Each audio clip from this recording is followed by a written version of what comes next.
Welcome to the Armenian News Network Groong Week in Review for the week of August 4th, 2024. We're recording this on August 6th, and 322 days have passed since the September 2023 war, resulting in the ethnic cleansing of Artsakh. As we record this, dozens of Armenians continue to be held hostage in Azerbaijani prisons, with the world largely indifferent to their plight. And today we're talking with Tevan Poghosyan about last week's news. Welcome back, Tevan. Always good to talk to you. Ողջույն, Tevan. Ողջույն. Thank you for having me, and really great to speak with both of you.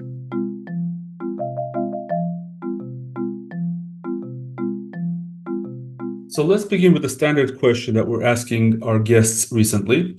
As the field of the major candidates for the President of the United States solidifies, we're now looking at a change of administration in January 2025 as Biden steps down and either Trump or Kamala Harris will take his place. Can you talk about the effects of a Trump or Harris presidency on Armenia and the Caucasus? What would be the key distinguishing policy differences?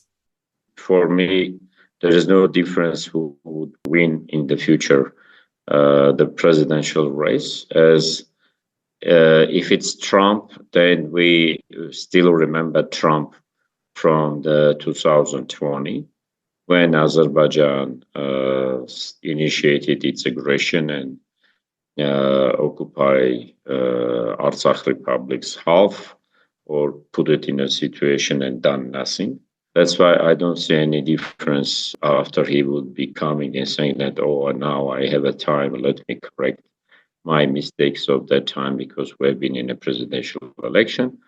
And I don't see any difference who is the Democratic candidate, because we also know that Harris has been in a Democratic administration for the time of 2023, as you say, who promised that there wouldn't be ethnic cleansing, there wouldn't be anything in Artsakh Republic, but we see the genocide and ethnic cleansing of Armenians and a zero reaction from the US administration. That's why, what is the difference?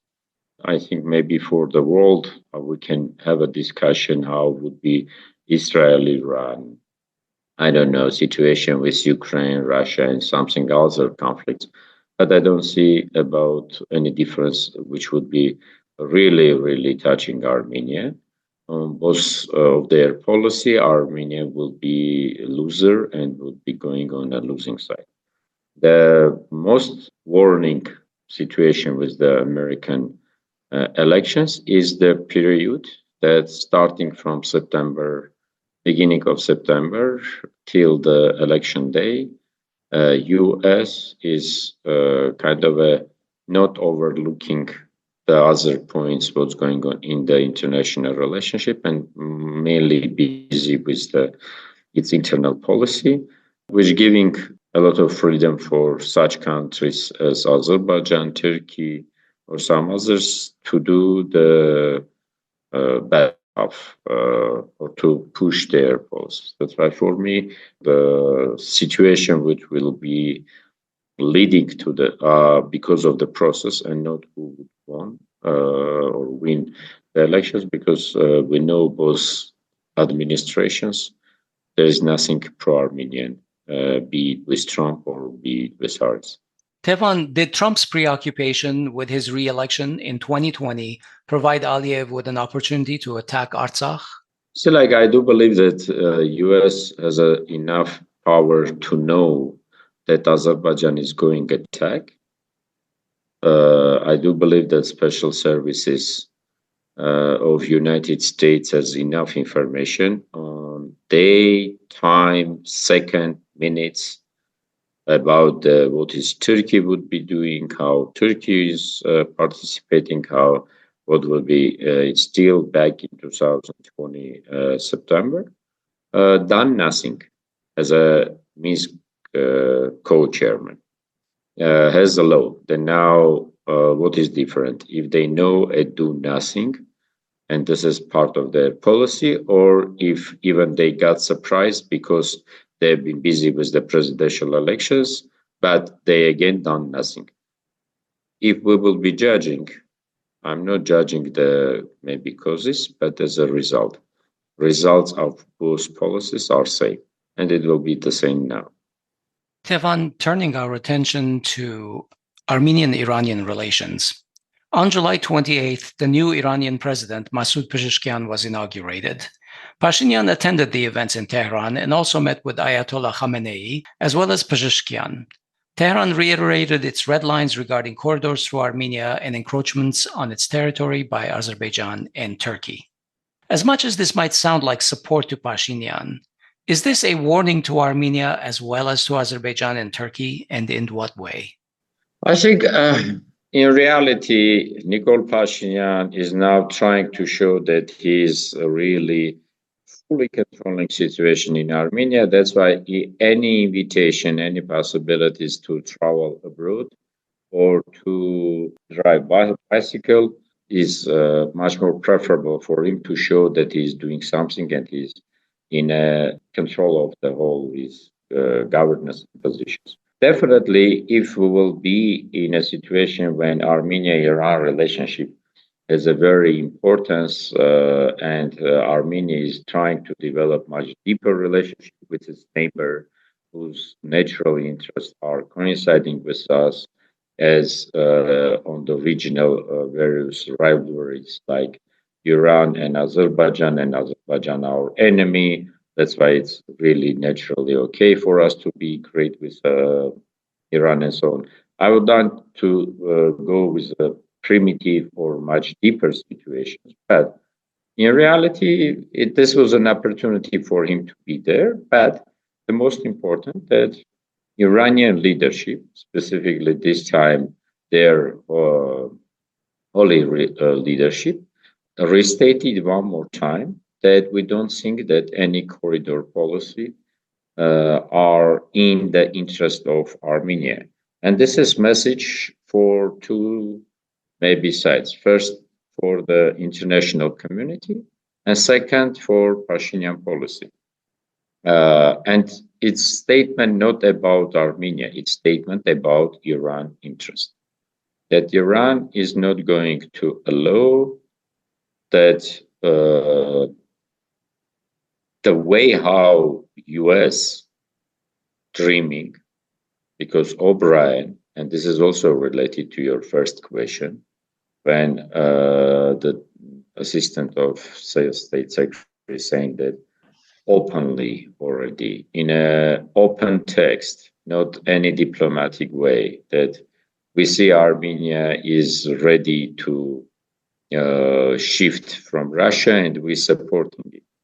Our interest is to kick out Russia from the region because of Central Asia could trade through this middle corridor and wouldn't be depending on China and Russia, and definitely any policy against Iran, which now appeared that it's openly stated that from the very beginning, corridor policy has been policy of United States and not Russia, as today's government of Armenia is trying to present.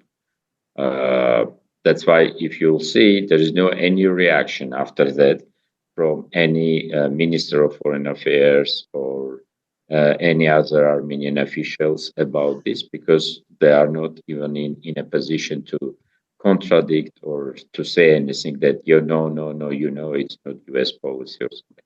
And if you will notice, also so-called pro-Western forces in Armenia keep silence, zero silence. Now, with all this taken in account, this was a visit of, from one side, courtesy, from another side, Iranian side perfectly used this opportunity to state openly about their interest and that Iran policy is not changed. And now today's ruling government, even in a much difficult situation. And I don't know, was this a real idea for him to go? But it's much more was for him opportunity to go out of Armenia any place. All other stuff is much technical. Tevan, sometimes I have difficulty in teasing out the nuance hidden in Iran's very diplomatic statements. Iran says that it's against any geopolitical change, but what does that really mean? For instance, is a corridor controlled by Russians, as it is spelled out in the November 10 agreement or statement, acceptable to them? And is Iran only against Western influence, or is it against any geopolitical change to the region? Any geopolitical. Now, Turkey and Azerbaijan are investing billions, almost assuming that the so-called Zangezur corridor already exists, and they're constructing railways, roads, and infrastructure along this so-called corridor, with only the Armenian segment remaining. So essentially, come hell or high water, they think that they will get their corridor. And if Armenia refuses this demand, as Iran seems to indicate that it wants, what's the next best alternative? Isn't it war? And if so, what will be the most prudent step in this situation? What would a normal Armenian patriotic leadership do? First of all, patriotic Armenian leadership will do everything before 2020, like it will do in 2018, when there was a national uprising psychologically to unite the nation, get ready for the all the challenges in the world and so on. That's why it's totally different discussion about patriotic leadership. When you're saying what's next, doesn't mean how much Nikol Pashinyan would be giving and giving and giving. There would be a military action, and there would be a military hit from Turkey and Azerbaijan to take Sunik and half of Sevan.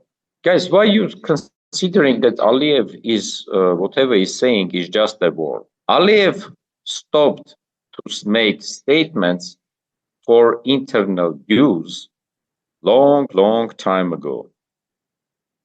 Starting from for him, victory in the Karabakh Third War, he's not anymore making statement for internal use. He's making statement for outside, and specifically to Armenians. That's why whatever we're saying, Turkey and Azerbaijan really running the policy with the logic of Armenia not exist. It's not existing in their plans. It's not existing in their maps. Yeah. It's not existing in their part. That's why if you will see, all their maps are without Armenia, which meaning that it would be their policy to get rid one day. Now, it would be convenient to do it this autumn. They will do this autumn. It will be not convenient, and winter time is not good. They will do in spring, or will do in a 1 year time. But if you will notice, Azerbaijan and policy always coming to the following. Guys, 300,000 Azerbaijanis should reach. This is in a case if international community would not allow us to start military action now. But if you will rejecting and not changing your constitution and not taking Ararat from your coat of arms and not doing like this and not doing like that, then we will take it by force. And the Aliyev statement was not simply just a statement for the day we have a holiday, let me drink the toast. No, this is a strategy, this is a tactics over which the guy has taken and really working towards that. He said that if you will not give on Zangezur corridor by your own will, I will take it by force. That's why I'm saying that Iranian statement, it was a message to international community as well as to Azerbaijan, as well as to Turkey, and to Armenian leadership, just simply. That, guys, if you would be trying even manipulate by your negotiation, it would be a problem. But in reality, as you said, that starting Iran and Russia point, it's also for Iran is very important that it wouldn't be simply just by Russian controlled road. Because Russians don't want to have a corridor. Russians asking for the road over which they have control. The corridor terminology is much more Western terminology. And Iran is against all of them because the other natural communication which still exists even today and operating, is through Iran, and Iran controlling everything. That's why there is an international consensus on that there should be a road or middle corridor. Doesn't matter as you, but who would be controlling? Control is the most important fight now that exists. For West, it would be great if it's taken by Turkey and Azerbaijan, is their NATO ally or their friend or something like this, doesn't matter. If not military, then it should be Western any organization, like as O'Brien saying, maybe there'll be some American outsourcing private organization who will be controlling border. For Russia is also control. That's why November 9, 2022 statement had this 0.9, or which they are controlling. The only element there that everything would be in our part is now allowed only through Iranian policy, but Iran is doing it for itself, not for us. It's their interest, not our interest. So it seems like the interests of major powers seem not to converge in Armenia, but diverge over Armenia. Hovik, Armenia is a phenomenon which has interest, or it's should be taken care, is not exist in their mind. Blinken once said that international relationship is like a dinner at the table. But the difference is, or you're sitting at the table, or you are meal on the table. Armenia is a meal on the table. No one is taking any interest of Armenia. Would be Armenia 29, I don't know, something, or would be Armenia 10,000 square meters, or Armenia wouldn't be existing, is not in their real caring ideas. In other way, we will not see the war in Karabakh, we will not see ethnic cleansing and genocide policy, and we will not see occupation of Armenia either. But it's because of our policy, because of our wrong internal Armenian politics and policy and behavior. It's not the problem of US. US wouldn't be much more pro-Armenian. US government should be always pro-American. It's not because of Russia. Russian government should be pro-Russian and not pro-Armenian. It's not because of the Europe. It's not because of our enemies, Turkey and Azerbaijan. They always has been saying about this. And it's not because of the others. But one day we need to accept, guys, until the only way for Armenians to get or turn or transfer itself from the meal on the table to the person who is sitting at the table is the only one natural resource that we have. It's called national unity. Now, you're saying about the American election. Previously, any time when it's an election period has been coming, even in 2020, Trump is fighting for Armenian 1.5 votes. The Democrats fighting for this time. This time it wouldn't be existing. First time. Because what would be your lobby saying? Well, our lobby is being silenced by Armenia and it's being replaced by a new diaspora.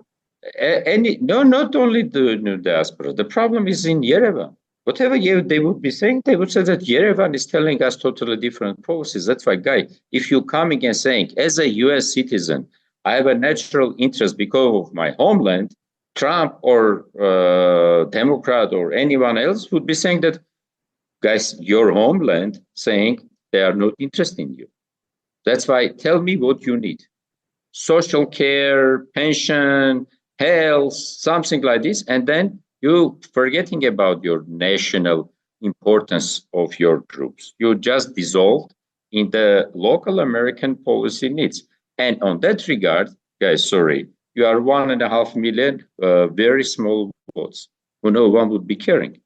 You're less than Spaniards, you're less than all other national elements. That's why they need to take care of. Maybe in the local Congress or Senate elections, still something would be there, but it's not on the federal level anymore, even in US. The same in Russia, the same in Europe, because today's Yerevan policy is saying that I don't need diaspora. Diaspora is a problem. Diaspora is these things. And then you even losing your always importance for the election period.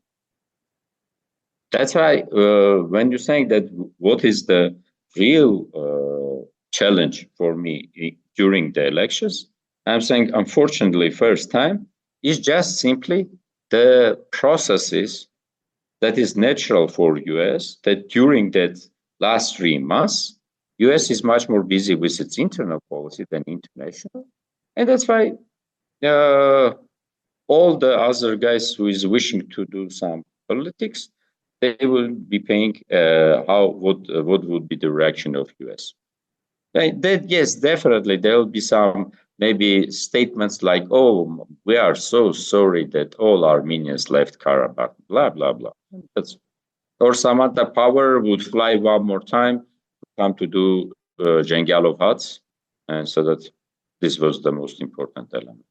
So with Iran reiterating its red lines and also clearly saying that they don't want Western meddling in the Caucasus, do you think Pashinyan is hearing the message that he should not be making a deal with the West or compromise its own territorial integrity? I think Pashinyan always hearing messages, but the most important part, who is influencing Pashinyan to pick up which message?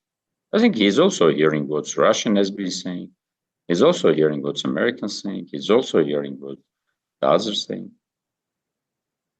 But which one he is picking up and doing, this is already remaining. Pashinyan would be choosing and doing something in his mind to keep his power.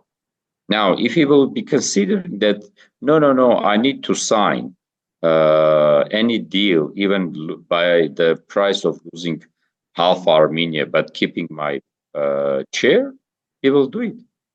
He wouldn't be caring about Sunik or Sevan or something like this. He didn't even care about his own Mars. Kirans, Tavush. He perfectly, everyone knows that all that 4 villages, even if now they're giving some money or something like this, but in a natural life, that all 4 villages would be one day internally displaced person. We learned earlier this year that in Moscow, Putin had agreed with Pashinyan that on August 1st, Russian customs and border officers would hand over their duties at Zvartnots airport in Yerevan to Armenians. That was this past week. So now Armenia has taken over duties at the airport. They even conducted a ceremony with band playing and so forth, and now they're out of Zvartnots.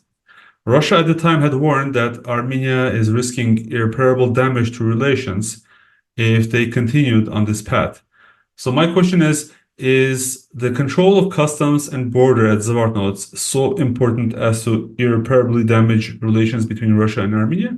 Or is this just another step in the disengagement between the two countries that's still tolerable by Russia? At what point is the Russian red line crossed? First of all, I see the process a bit different. Russian border guards are moved to Armenian-Iranian borders and Armenian-Turkey borders, so remaining here. There was only some 1,000 guys or even less custom guys who has been there. Its symbolism because of much more situation trying to say that by this what we done. For whom? For Russia, it's okay, guys. You can speak that, oh my God, see, like it's Armenia's sovereignty. The West would say that, oh, Armenia is doing such a brave step, let us help. And what is this help? $10 million for some stupid field hospital or tents. Something like tents. But from another side, Armenia is not under the sanctions. And a lot of goods coming and going to Russia. I don't know. So if you're looking, sometimes they're saying that the economy is a continuation of policy. Guys, the highest Russia-Armenian trade turnover place in 2023-2024, where Armenians has been so much anti-Russia, triple, really anti. I would say that it's much more that Nikol Pashinyan is the most slavery to the Russian or pro-Russian serving leader of Armenia, who is never saying them to no, because if you will notice, there are few guys in Russia who are biting on Armenia. There are few guys in Armenia who are biting at Russia. Yeah, but in reality, Russia using or abusing, I don't know, or Armenia using or abusing logic of over crossing sanctions. And it's, I think, coinciding with their interest. Officially, if you will divide the goods that entered Armenia, it would happen. Hovik, you're already living in Armenia, I can tell you on you. Last year, you purchased 7 refrigerators, 4 dishwasher machines, 5 microwaves, and so on. My congratulations. Yes. That's why I'm saying that what could be another step to show that Armenia, because I do believe that West is also sometimes saying that, guys, you're making statement, where is your real step? Now, maybe Russia look and said that, guys, I cannot take the military base. Okay, like, let me take over for Zvartnos to you guys. Who is flying to Armenia, guy?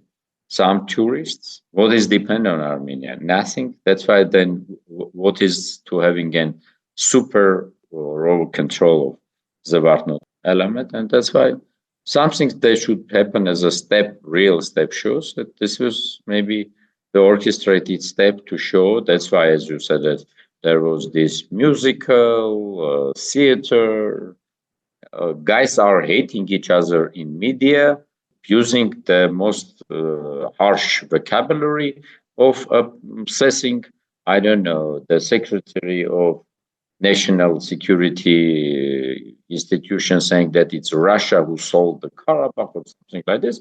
But see, like Armenian head of the border guards with the music, signing a document with the Russian. Nice Hollywood scenario, nice Hollywood story. That's why I think it's on totally different logic that this would be, if it's very important for Russia, guys, we would feel it in 3 days. Because Russian-Armenian gas issue would stop, Lars would stop, electricity would stop, transportation or logistic with railroad would stop.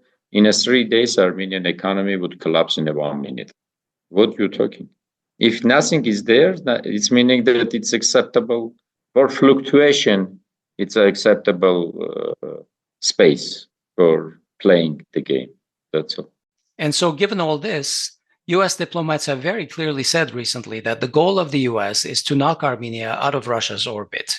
In fact, I think it was Assistant Secretary of State James O'Brien in a congressional panel who said that the U.S. policy was to help Armenia diversify its economy and energy away from Russia.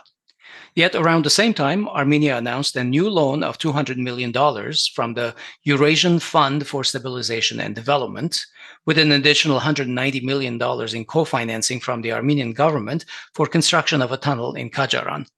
The Eurasian Fund for Stabilization and Development is led by the various EAEU countries, the Eurasian Economic Union, which is, led by Russia. So this increases Armenia's dependence on Russia. At the same time, Armenia's trade with Russia, the UAE, and China has skyrocketed, while trade with the US and Germany has dropped significantly. So it seems to me that Armenia's talk doesn't really match its walk. It's not putting its economic policy where it says its politics are. How do you explain this? Definitely. No, not only in this area, in all areas. Let's also mention that Armenia's trade with Russia, the statistics for 2024, half of the year are in, and Armenia's trade with Russia has increased by 2.6 times.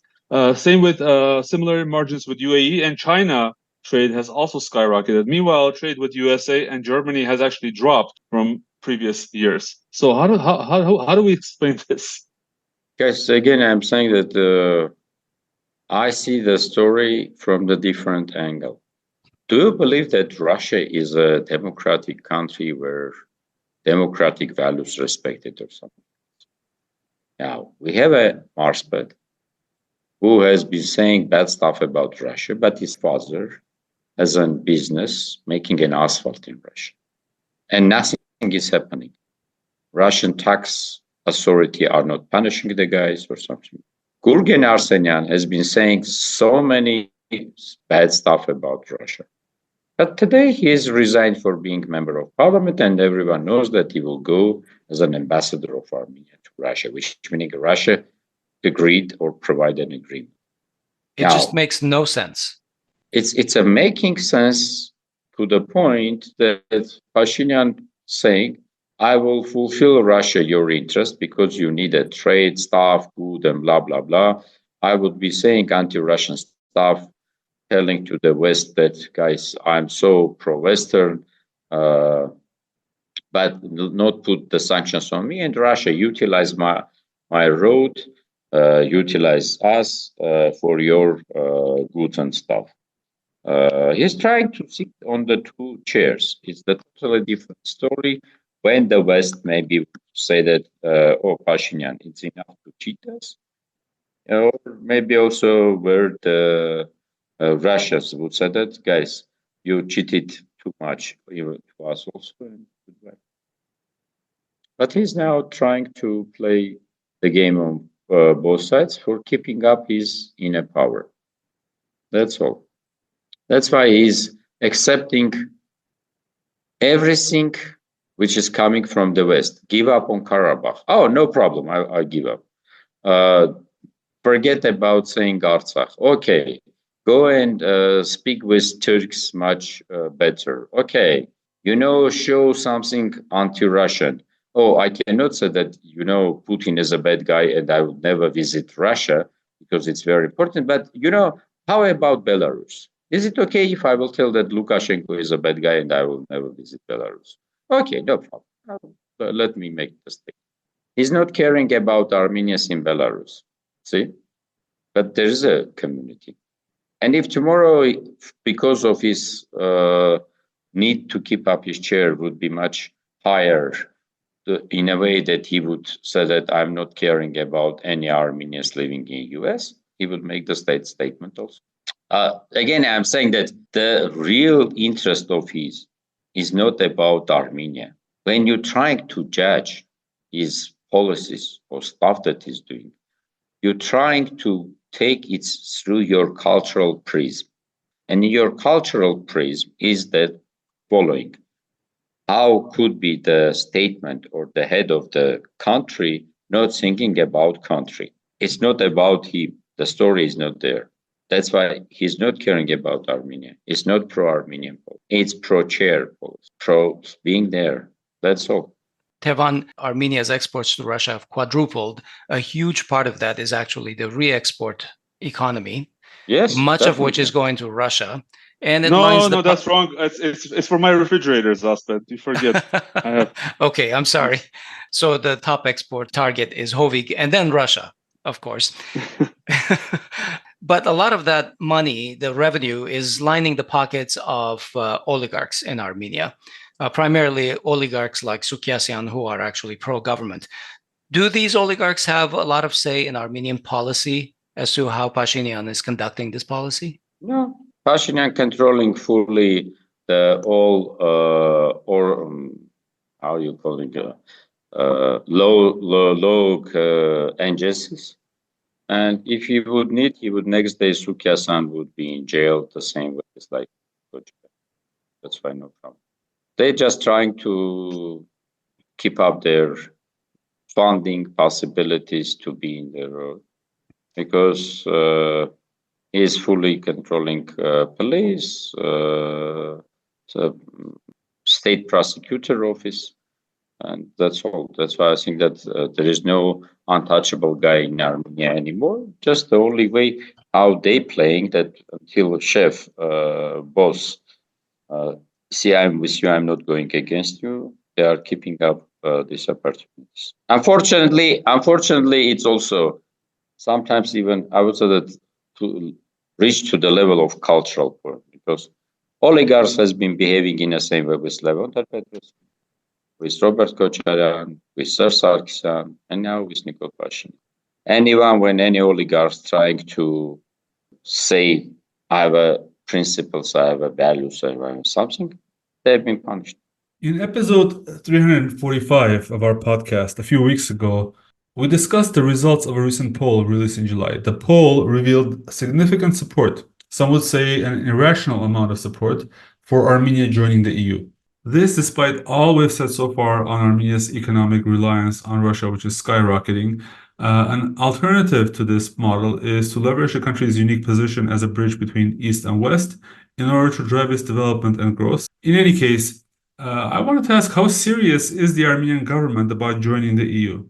Surely Armenia's EU partners, while they talk about helping Armenia break from Russia, are seeing all of this increased trade and reliance on Russia. So how serious truly are both sides about Armenia's EU prospects? Hovik, let's put everything on the timescale to see the real situation. When Armenia initiated, or Armenian ruling government initiated, when the Srbazan movement was going on. And if you're looking how the first reactions of government was fighting from the negative PR Bagrat-Srbazan movement, or the movement for saving Tavush. It's a Russian-driven stuff. And that's why immediately next day, National Assembly saying that we organizing discussion on pro-EU policy and blah, blah, blah. Right. And the moment when it's finished, who was the first person who says that, oh, no, what we're talking, what kind of a referendum on EU? That person named Nikol Pashinyan. You're asking me, could you comment on uncommentable manipulations? No, I cannot comment. Because when you're even asking Armenians, are you pro-EU or pro-Russian? Today they are asking only for about like nice life. Okay, EU. Oh, Paris. Oh, Brussels. Oh, this Yes. one.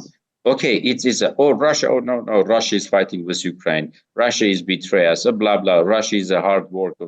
But again, in Russia, there are some oligarchs who are wealthy. But in EU, we know the life is good.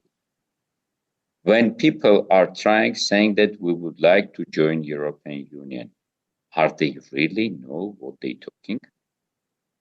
Are they really understand what's mean the process of integration? Have ever any Armenian villager heard the stories of Bulgarian, Romanian, Czech, Polish peasants on how much they have been losing during this part? Can you help us understand what are the criteria that EU will put forth for Armenia to join the EU?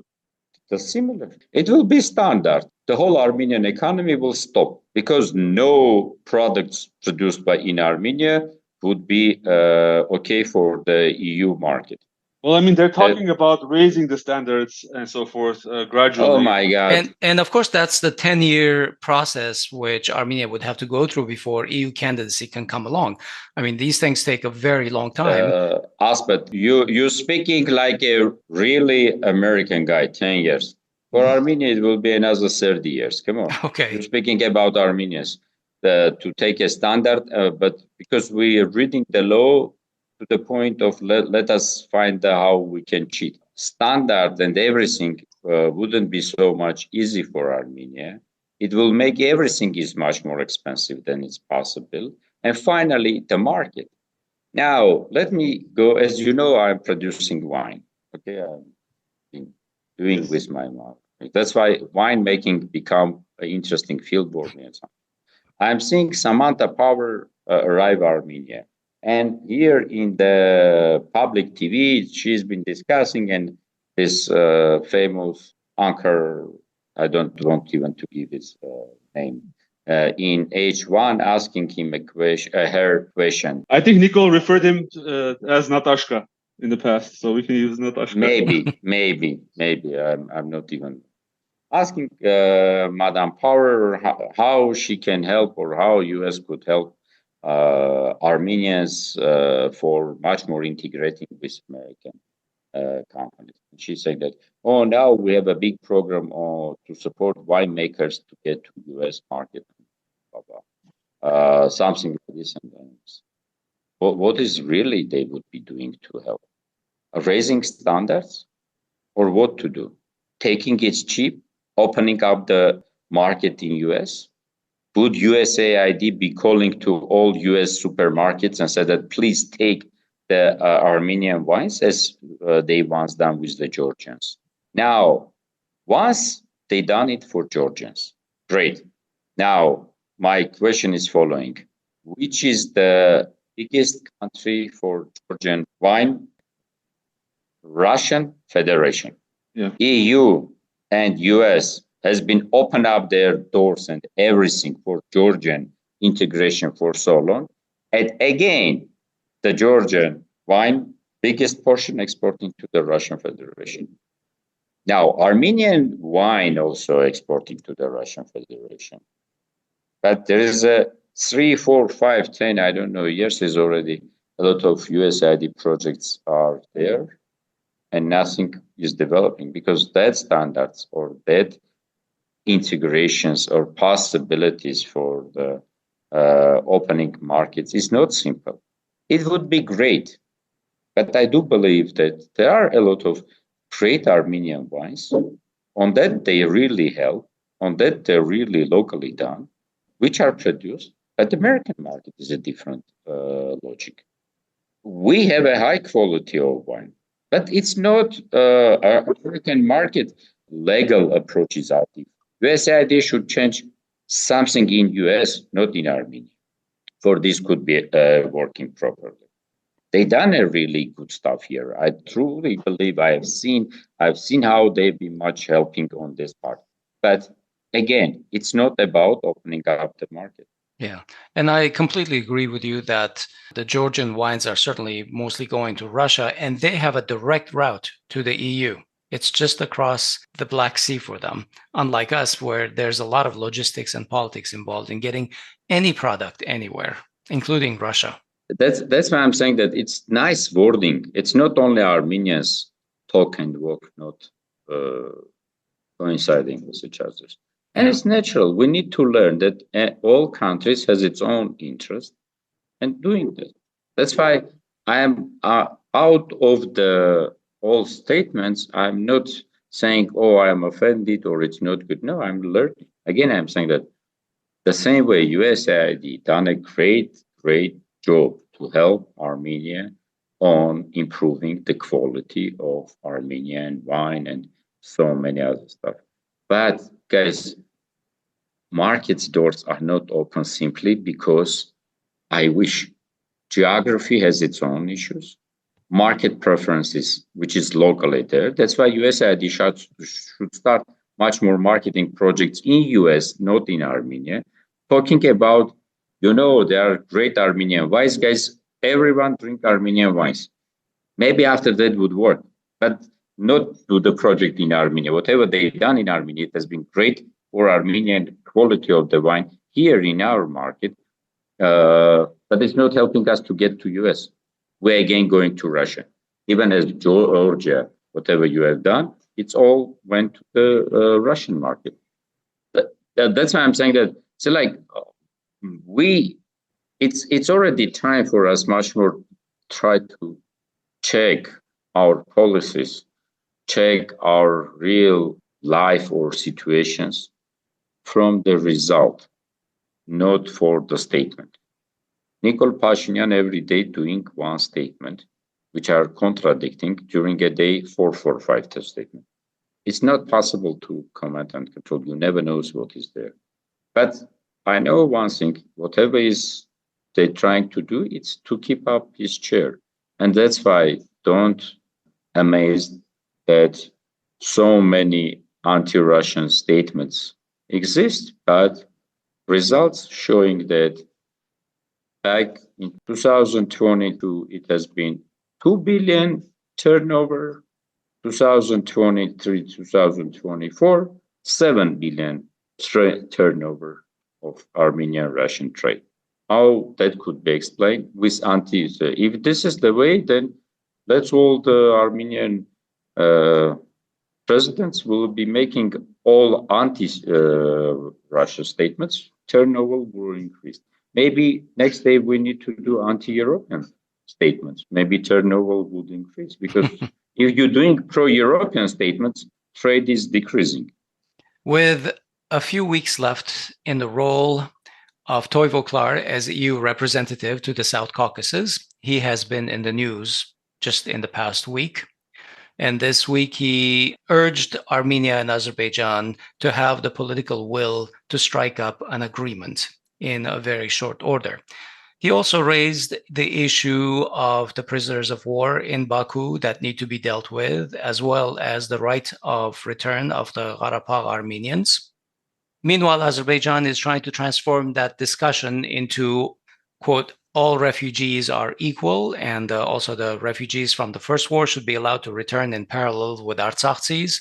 We expected this, of course. He is officially now on the international scene trying to push the concept of Western Azerbaijan, which, of course, is Armenia, and flows right into what you were saying, that Armenia and Turkey have no Armenia in their plans in the future. Whether we wake up tomorrow or a month or a year from now, Armenia is not part of the plans in the South Caucasus. Can you tell us what the role of Toivo Klar has been in this conflict over the number of years? And also, does anyone have any leverage over Azerbaijan to compel them to agree to any international guarantees for the Armenians? Thank you for the question, Asbed. But if my memory is not betraying me, about a year ago or maybe even longer, Toivo Klar still has been in his position and make again some kind of a statement. We have a discussion and we have also commented. And at that time, I felt that I have once a chance to have many chances to speak with that guy. But on my last meeting with him, I tell you, whatever you're saying, I have a feeling that you living on the payroll of Azerbaijani state budget. For me, his role is that he has been serving to the Azerbaijani interest as much as he can, or to interest of some gas and something like this. Estonian guys with, I don't know, anti-Russian policies as much as possible. Nothing serious. In a 2 weeks' time, he wouldn't be exist. That's why, okay, let me do one statement. But this is so bad that you haven't been there, or journalist wasn't. You just ask him, guys, when you're saying that they have a right, how you really understanding in real life it could happen? Exactly. By my birth, I'm human. I have a human rights. But if I'm living in dictatorship, I have a human rights, but it's never respected. Now, the right of return of Armenians is always exist. Is there, it's given by God. Would US recognize it, or Russia, or anyone? Is still a right. But the right is really, in my understanding, right when I have an opportunity and mechanism to fulfill it. Now, who would provide that security? Who would provide the way that my rights would be definitely there and I can return? Why he hasn't been saying that? Why in his position he never make any statement at the day of ethnic cleansing, and during his 2-time services there was 2 aggressions, 2020 September 27, November 9, and 2023 September 19 to 20. Where is his statements? Hasn't been at that time Armenians, or it's not the same people? At that time, they have a totally different human rights that now. Should Karabakh Armenians has been expelled to Yerevan to obtain the rights? When they've been living in Stepanakert, they didn't have any rights? Where was his statement? That's why I don't want to even go deeper. I think we just always need, in reality, to show to the people who has been always disrespectful to us in his all disrespectful way. Just ignore the guy, never talk, and never even comment. Or the comment should be there. Guys, you have in your life a lot of opportunities to really show that you are the one who is carrying your EU values. You failed. That's why he make a statement, and that's all. He don't have any obligations. He don't have anything to take care as a responsibility or something like this. He would be in Uzbekistan as an ambassador. EU would be having a great chances. Let Uzbeks now think about what would be happening with them. Yeah, he's absolutely been a representative of EU interests. You're absolutely right. And that's all. But and the EU interest has been orchestrated by Azerbaijan, and that's why nothing is there to comment. So just make it. The other things, if you would be having a pro-national government, patriotic government, any such words should be picked up and utilized for your own interest. Doesn't matter how much I like Toivo or hate Toivo, not the personal level. But have you seen that, for example, Ministry of Foreign Affairs of Armenia says that we are welcoming Toivo Klar's statement, who has something like this, and will from now on will bring up into the agenda of negotiations between Armenia and Azerbaijan the right of Armenians to return back? I haven't heard such statement. That's why I'm not caring about Toivo or who is his Jonathan. The problem is there's no utilization of anything, just even small pro-Armenian, which could be done. But we immediately hear the statement of Foreign Minister of Azerbaijan, who said that, wow, they wish, let them come. I'm not caring, but the rights of Azerbaijan's 300,000 who need to return back to Yerevan and all other places with the nationally provided, with the internationally provided security guarantees should be there. What to comment? Yeah, and there is no response to this from Armenia. You answered my last question. I was going to say, how can Armenia avoid the trap of putting an equal sign between Artsakh refugees and refugees from the first war? And I guess nothing is being done. Meanwhile, Azerbaijan is aggressively using this negative opportunity for itself to push forth its own agenda. They know how to utilize. They'll learn it. We only losing. And again, there is only one statement that I can make, which is loser government can bring only new losses. That's all. Toivo Klars would come and go. Michel would come and go. Emmanuel Macron would come and go. Trump would come and go. Harris would come and go. Putin would be staying. Aliyev would be staying. Erdogan would be staying. But nothing is changing because of this. Loser would be always bringing new losses. That's all. Okay, now let's cover some internal political developments. The Srbazan movement, which started in Tavush and moved to Yerevan, generated a significant amount of social activity with the largest crowds since 2018. Initially, Bagrat Srbazan gave Pashinyan deadlines to resign, various ones, but this was not successful. After the June 12 violent crackdown against peaceful protesters, the movement is now regrouping while the government is on vacation and the parliament is adjourned. Srbazan continued to engage with various crowds in the regions and Yerevan throughout this whole time. In fact, we see him at different neighborhoods in Yerevan every week.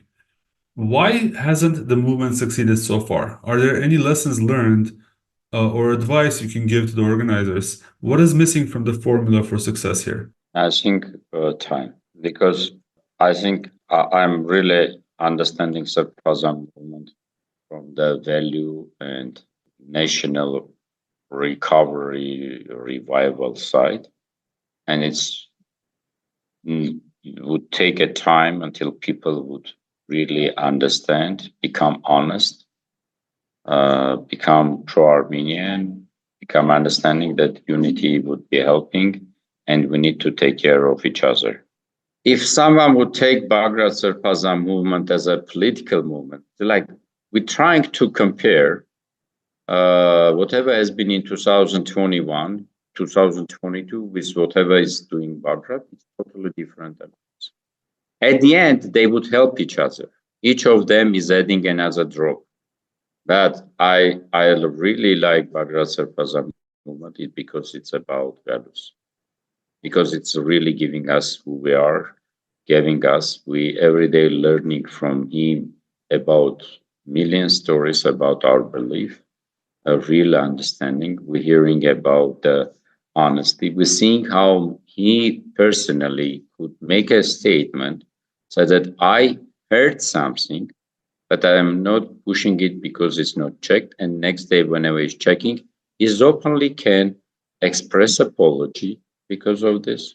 Whenever he's checking and it's true, he can make a statement that it has been true and do the stuff. It's a teaching honesty, teaching fairness, teaching dignity, teaching pride, teaching national, teaching Armenia, teaching love to homeland, teaching love to taking Ishkar.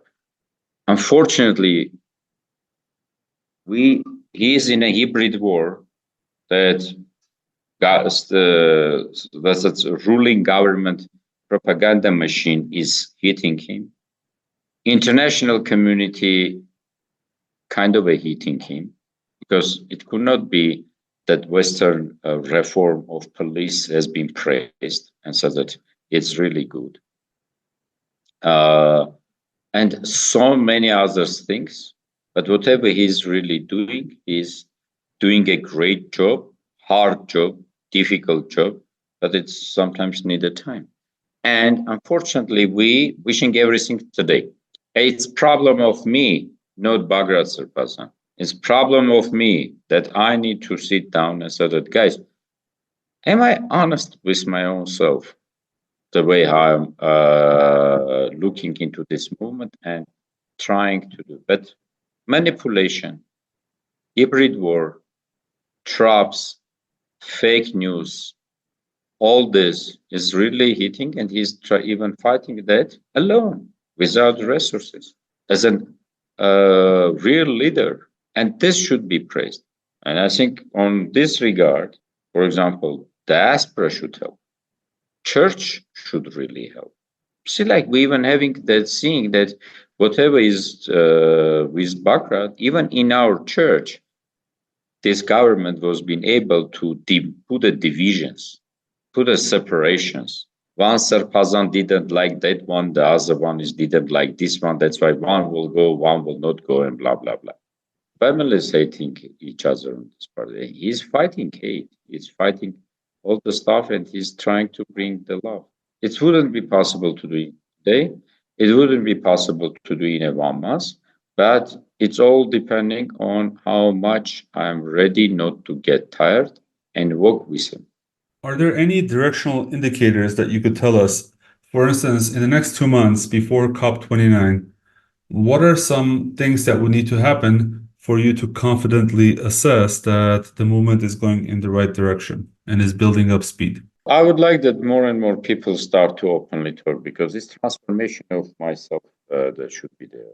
I would like that he would continue. I would like that from now on, if political forces would say that, okay, we're coming and getting near you, they would come and get near them, would stay near them, would start to speak honestly and openly and truth about what's going on in realities, and so on.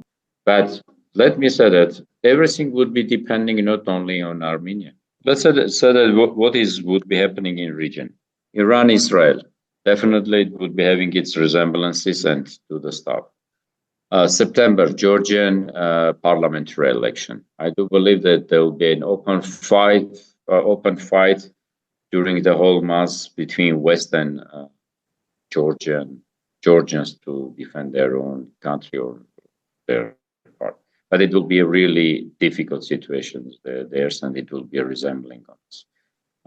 The same in Azerbaijan elections there. I do believe that EU would be trying to say to Azerbaijan that, guys, you are our partner, you are our good friend, but sometimes we need to tell that you are not so much democratic. Like maybe 2 or 3 NGO guys would be hit, 1 or 2, 3 activists would be jailed or something like this. Just some statement.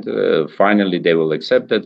Azerbaijan has a step towards democracy, but to have some bad stuff. The same way as like US towards Armenia. If you're checking the all US top guys' statements, specifically the ones who perfectly know that they are last time visit Armenia or last time in their positions, be it some power or be it some other assistance, because they perfectly knows that in November, after November, they'll be changing an administration, be it Harris or be it Trump, they would be changing. Whenever they coming to Armenia, it's last their visit, they're making statements, we done such a high reforms or something like this. No one would be caring. In December, there'll be new guys with the difference then. But you're opening up the report of State Department and you're understanding that they honestly writing courts are under control, prosecutors' office is not doing their job right, police is violating the law, media is suppressed or something like this. Totally different stuff in the written document, and it's totally different wording on their mouths at the interview. The same would be in Azerbaijan side. It would be resembling its own parties. Russia, Ukraine, depending on development, whether US elections, depending on their what it would be. And then we'll see if finally all the political forces would understand that really it's real time to take care of the country that Armenia exists, then maybe something would be reuniting or rejoining much faster and we will get there. All right, time to wrap up for today and time to ask if there's something on your minds that you would like to share with our listeners. Hovik, something on your mind? Hey, I wanted to bring to the attention of our listeners that we still have dozens of compatriots being held hostage by Aliyev in Baku. They're suffering unimaginable treatment at the hands of their captors and deserve our constant attention. And now there is a campaign on Twitter or X with the hashtag of COP29, where they want to raise attention about Armenia's hostages in Baku, as Azerbaijan tries to greenwash its genocide in Artsakh. Luis Moreno Ocampo, in fact, is backing this campaign. So my call to you is to be engaged around this hashtag. Tweet something new once a day, add a comment under an existing tweet, retweet someone else's tweet. Anything you can do to raise awareness will be appreciated by us and our society as a whole. Again, the hashtag is COP29. Let's keep the focus on Armenian prisoners and prevent Azerbaijan's greenwashing of its bloody reputation. Okay, Tevan, what's on your mind? Call to all my friends, partners, anyone who knows me or don't know, but living in United States. On September 2nd, there's a day of independence declaration of Nagorno-Karabakh Republic. Guys, think how you will raise your voice for that day. It could be do event in church. It could be visiting Nagorno-Karabakh Republic representation in Washington, D.C. It could be just simply throw the flag from your window of Artsakh there. It could be some photo with the Karabakh symbolic element on your Facebook. But flash it.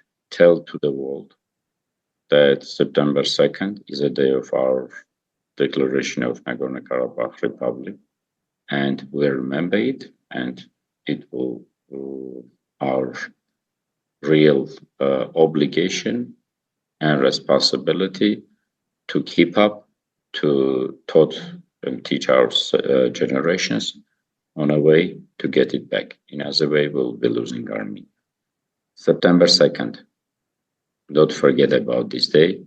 Do and take some action. Thank you, Tevan. All right, let's leave it there for today, and we'll talk to you soon. Thank you, Tevan. Thank you, guys.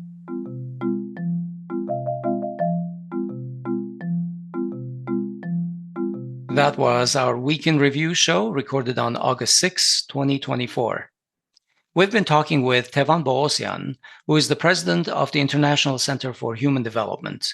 Mr. Poghosyan was an MP in the National Assembly between 2012 and 2017 from the Heritage Party. From 1997 to 1999, he served as the Nagorno-Karabakh Public Affairs Office Director in Washington, D.C. Please remember to support us. Go to our donate page, podcasts.groong.org/donate, and consider buying us a coffee, or better yet, become a sustaining member of Groong and give monthly. Thank you in advance.